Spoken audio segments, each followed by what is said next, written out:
Hey there, viewers. Welcome back to the Self-Made Auto Channel. Got us a 2000 and something or other. Sorry, usually prepared. 2009 Chevrolet. It's a 2500. It's the HD. It's got the big 6.0. Runs like poo. The guy had it towed here. Inspection's overdue by about 5 months. Don't know what that has to do with anything because it's a 2500. So you can pass these with the money light on here and the PRNY. But this one drives so poorly it barely moves. Evidently he had it at another shop local to wherever he lives. Some guy who's quite fluent with vehicles, been in the industry for 50 years, and for some reason he is stumped by it and can't figure out what's going on. But he did make a great choice, and that is instead of unloading the parts cannon on it, he decided to just stop and say, I'm not sure, get a second opinion. So that's great advice for anybody, no matter how much experience you have. If you don't know, just stop. And that's what I'll do. So we're gonna take a look at it, and if we can't figure it out, he'll go somewhere and get a third opinion. So that's where we're at. I don't know anything about it. I do have it scanning. I got a scan tool hooked up. The key is cut on. It looks like it finished scanning. Looks like we have some codes and some modules. We're only gonna be probably really concerned with what's going on in the engine controller, but we'll have a look. See what the survey says here. It runs quite bad. It reeks of gas when I drove it in. Haven't started it yet today. Okay, so we have low voltage bank 2 sensor 1, low voltage bank 2 sensor 2. All right, I don't really know if that's going to contribute to our issue here. And then our PO 300, and then an evap large leak. So imagine that. Imagine that, Chevy with a large leak. And then just a bunch of other nonsense we're not really concerned with. The main thing I'm going to be concerned with at this point is the misfire. It did not feel to me like it was just a single cylinder. It felt like it was 4 or 5 cylinders. Just barely ran, just enough to get it in under its own power. So he did have it towed here. Let's go into the data stream, and then we're going to go right to misfire data. I'm just going to select them all. Get over here where everybody can see. Should set this thing down. I don't know if it stores any history. Why did I select everything?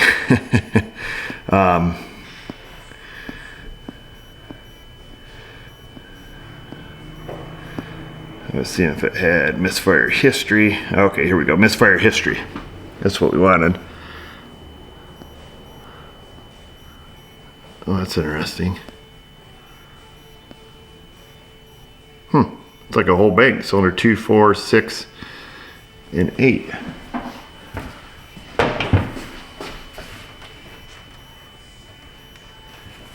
Okay, so that is, well, we'll have to start this up and see if this is true. Sometimes you'll have one cylinder, and it may be true, because like I say, it's really running like poo, but you can see cylinder 4 has quite a pile on there. So doesn't cylinder 2. Well, I tell you what, let's back out of here real quick. Like, we're gonna unselect everything. We're just gonna pick the misfire counter for all of the cylinders, current misfire, and get rid of that history. Make sure we have 1 through 8 here. 1, 2, 3, 4, 5, 6, 7, 8. We're gonna select those, and we're gonna fire this old girl up and see which ones actually doing it. Let me open my door. See if we get that to work. Alright, I'm gonna reach in and fire this up. Let's do the cold start. Got the tow mirror.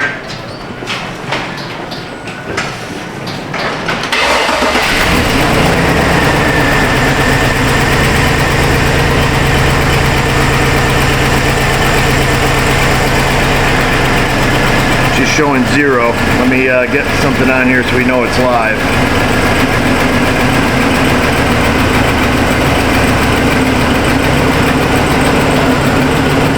Alright, good. So we're not showing any misfires, so that's good. What the world?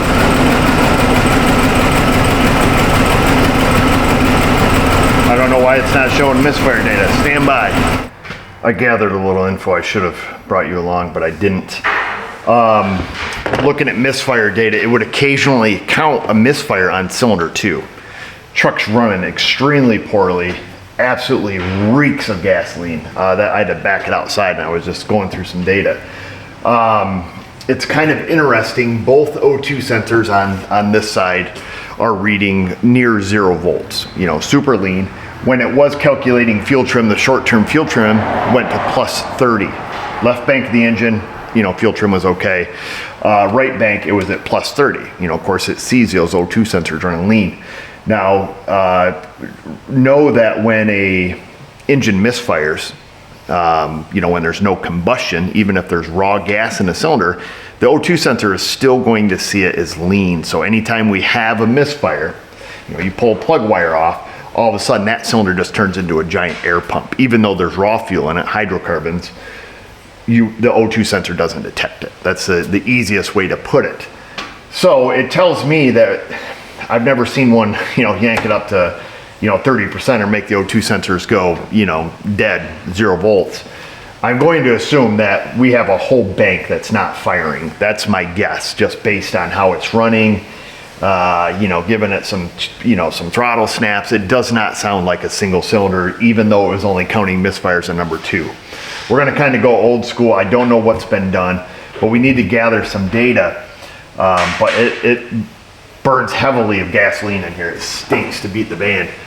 Let's see if we just have a lack of spark across all 4 of those coils, because if we do, then, well, there's your problem, lady. I would think if we were missing a ground on those coils, which we've seen that, you know, before, generally speaking, they will throw codes for coil primary circuits. So I'm a little apprehensive to think that's the case, but I don't know what else to do other than send them for a third opinion.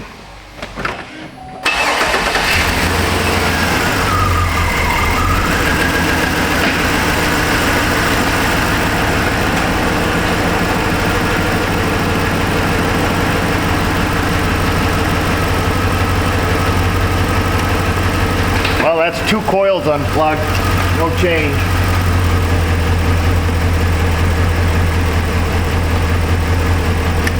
That's the 3rd coil. That's the 4th coil. All 4 coils are unplugged. Engine's running exactly the same. Let me see if it's, I just want to see if it set a code for the coils. I just can't. Yeah, so it just set a bunch of coil codes. Coils 2, 4, 6, and 8, coil primary circuit codes. That's kind of crazy. I'm going to unplug a plug wire from an easy one to get to here. And we're going to see if we have spark.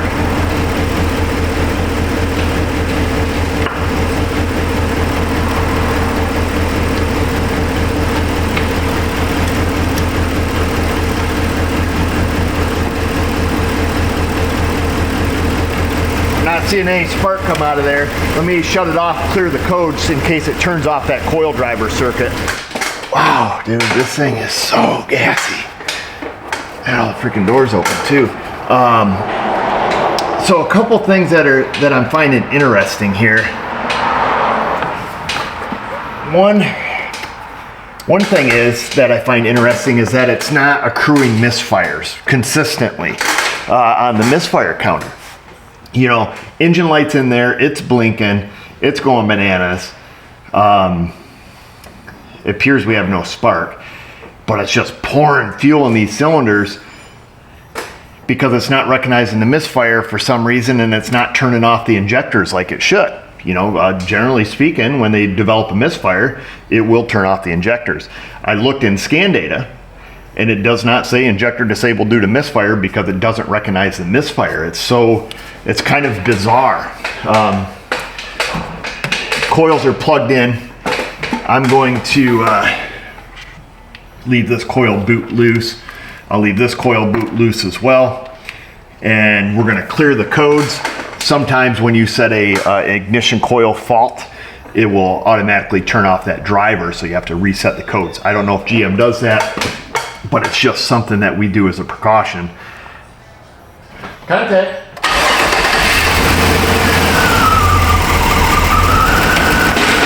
Alright, the codes are cleared. I'm going to see if we have spark.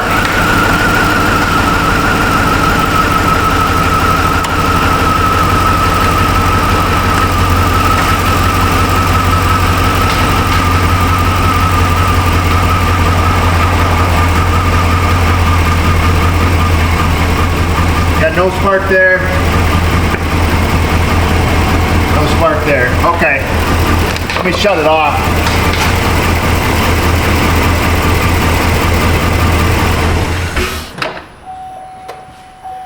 Alright. So it's turned off. I think I had mentioned, I don't know if I recorded, I'm getting screwed up in my sequence here of turning the camera on. I just find it bizarre. If there's something, yeah. So no code stored in it. Like say, engine lights there flashing like crazy. Let's see. So we need power and ground to these coils. I don't know who's Sam, who's Henry here. I'm assuming we're gonna have a wire color that's the same on these. It looks like orange. They each have an orange. They each have a black. And they each have a brown, and then 4 other colors. So probably power, ground, low reference control, something like that. Let's see if we have power at any of these here. We have power. Okay, we have power at that one. Let's see if we have a ground. We might have to look on a wiring diagram, if I'm being honest. But we've seen these Chevys break grounds all the time, especially on a truck like this. It's old, it's rotted, it's a plow truck.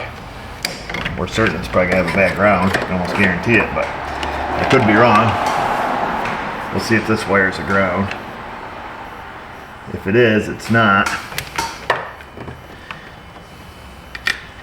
Make sure. Okay, yep. Yeah, that brown one that I thought was a low reference, that one lights up a test light. That's probably the control circuit. Let's look on the wire diagram. See if the black wire that goes to this coil is a ground. If it is, easy fix.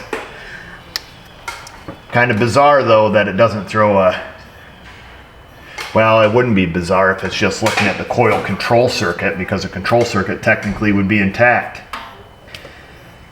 But boy, it sure seems familiar to me that these things would throw a code. So here's the main connector. There's a big black wire there. Pretty sure that's supposed to be a ground. Pink with white and black. It looks like it's in pin number 8. Okay, so pin 8 is what I'm guessing is the ground. Let's just go on the World Wide Web here. We'll get into some service data. And we'll just take a gander. We got a license plate on it. Let me type in the plate number. 31011JY. Whoops.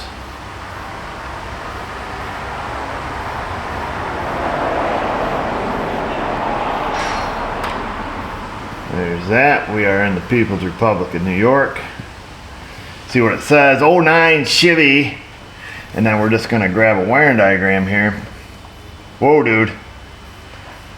We're going to go to service manual, wire diagram, system wiring diagrams. We're going to go to engine performance, 6.0. Here we go. Now we just need to scroll through here, find the ignition coils, and find out which one is the ground. I'm certain it's probably the black, but you know what it's like when you assume. We'll just keep this video going live. I'm pretty sure it's going to be a short video. So that is VLOM. There we go. Sparky plugs, ignition coils. Guess who's the ground, old son? We got some G102 action right down there. You see that? Okay. So that black wire, the black one is the ground. G102, lower left front of engine. Who remembers doing these? Okay, the one down by the power steering pump, I believe it is. It's the one that always rots out, drops out of the entire bank. But by golly, I thought these things threw codes. Guess I'm wrong. We're grabbing a jump wire. I guess I'm wrong, old son. I could have swore these things threw codes. Alright, so I back probed the black wire. We're going to hook a jumper to it. Jumpered into that. If I had half a brain, I'd use the fuse jump wire. But I don't. I need to find something that's not solid rust or plastic. Yeah, that's all rubber stuff. And that's crappy. Maybe this one. Are you guys still with me? Alright, let's unplug a coil now. Let's see if we have good groundage here.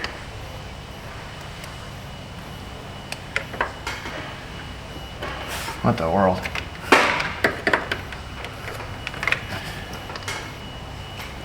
I think my test light's going stupid on me.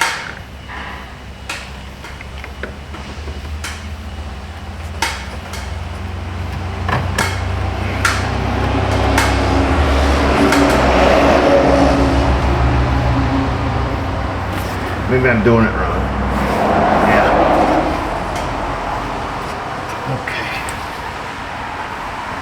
Okay, so now we have ground at the coil. I don't know if you guys can see that or not. But in the real world, this thing should start and run now. As long as the spark plugs aren't fouled out. Oh, listen to that.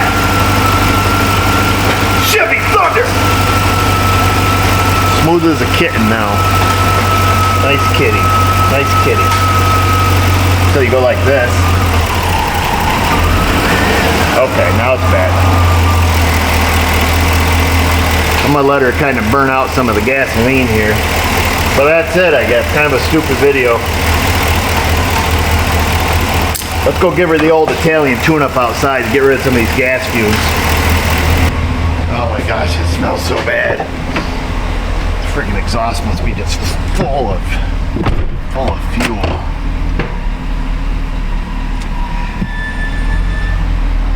We'll come out here because this stinks horribly. I don't know if you can see it in the mirror, but we'll see if it's just... Oh yeah, she's fogging out back there a little bit.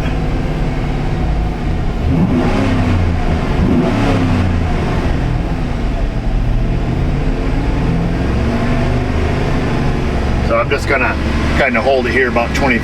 We're getting the old fog rolling out of it.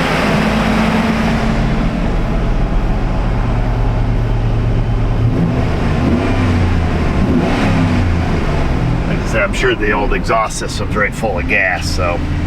But no more engine light, no more flashing. We just need to fix the ground and move on with life. Oh man, it's rolling up in here, folks. It's all warmed up. Our smoke has changed to blue. Not too bad though. Yeah, it's way better than it was. But she's gonna be blue smoking for a while. What's with all the blue smoke, you ask?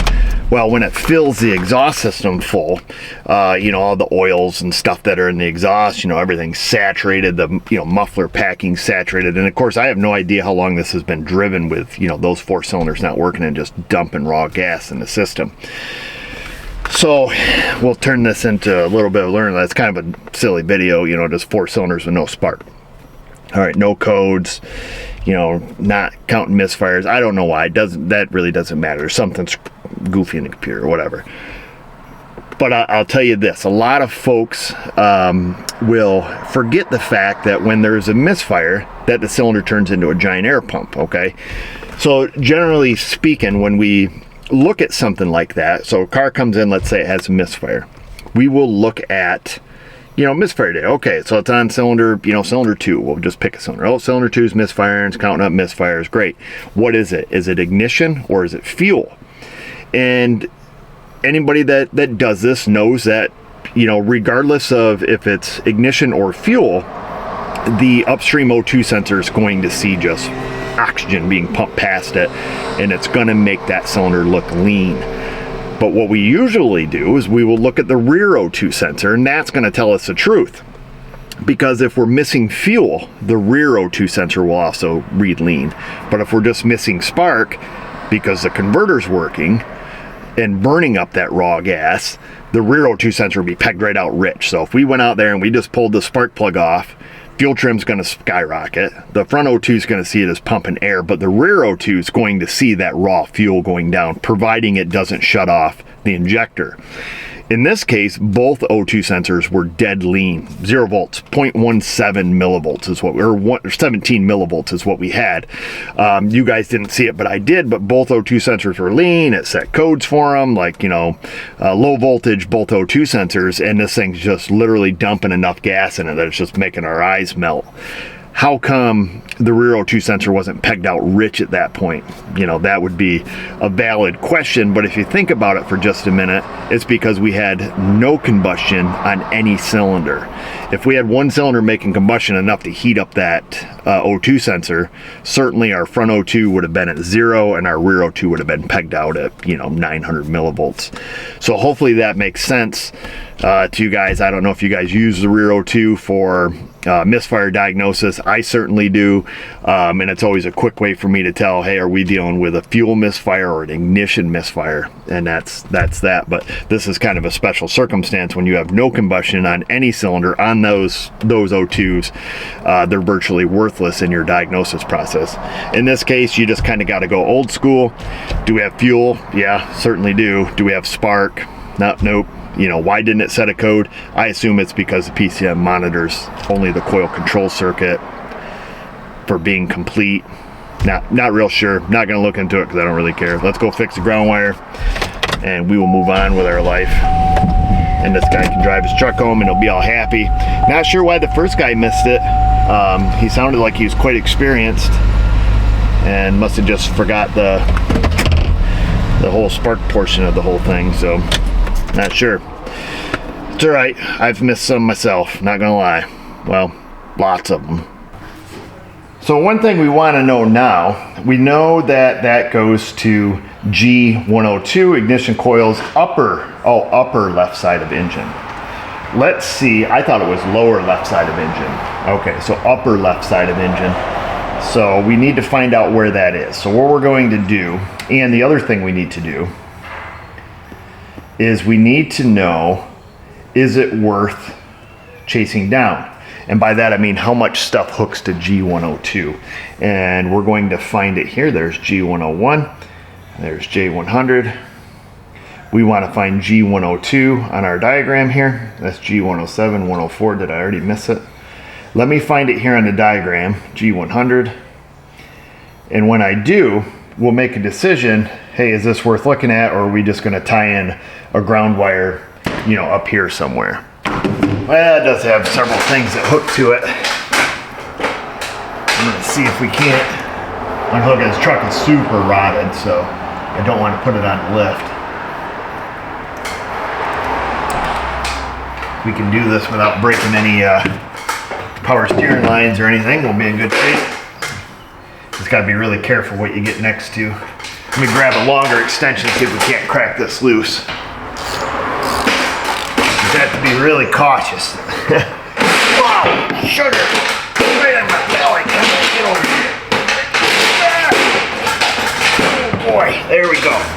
Yeah. Woo! Don't fail me now, Harbor Freight. Don't fail me now.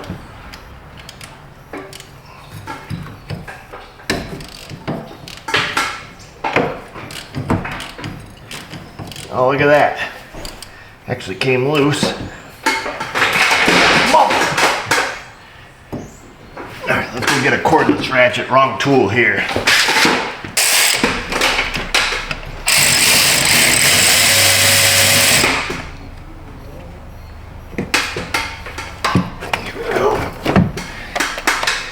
There's the bolt.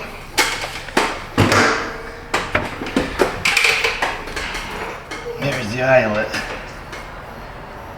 Huh, doesn't look too terrible.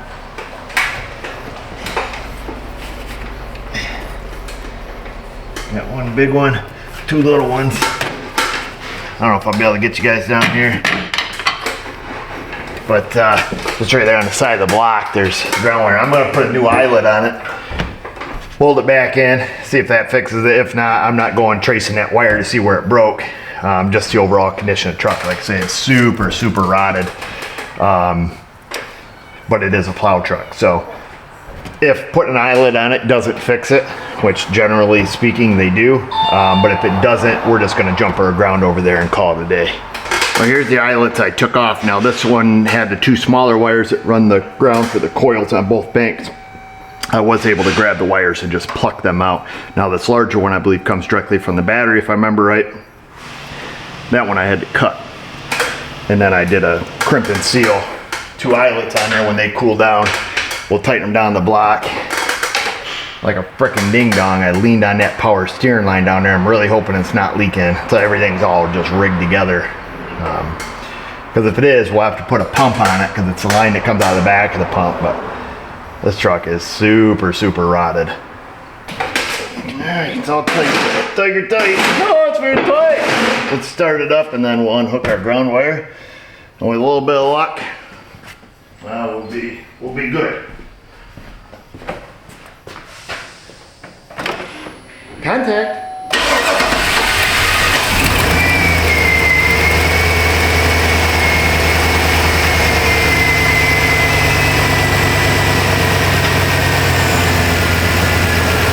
We're good. Pour a needle out. All right, that's it.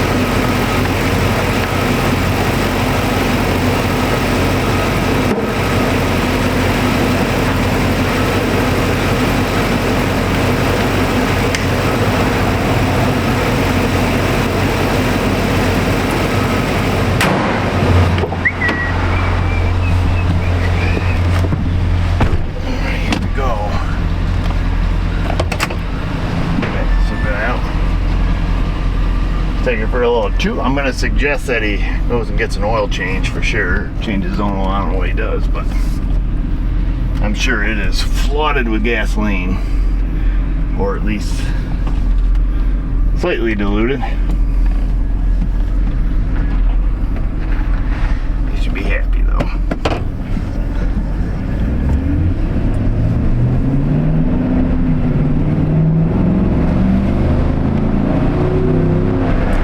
Champ.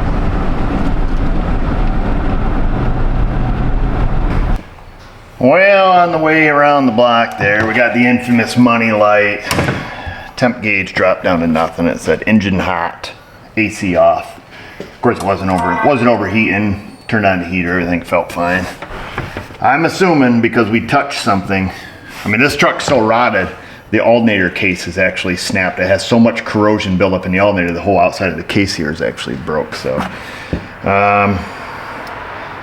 we'll see. I'm just jumping in a generic OBD2 here. Of course, I have no idea. The truck runs great, but I don't know what problems were there prior. We'll see. Okay, engine coolant temp sense circuit high, so we have an open circuit on the coolant temp sensor, which is over here on this side of the head, I believe. Let's see here, read live data. Always do this when you're dealing with temp sensors and stuff. Do this in generic. That's my best advice I can give you. Engine coolant temp, minus 40. I believe this is the temp sensor.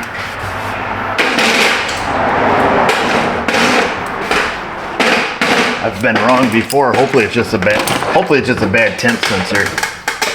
Temp, not another bad ground. I knew we should have left this thing alone.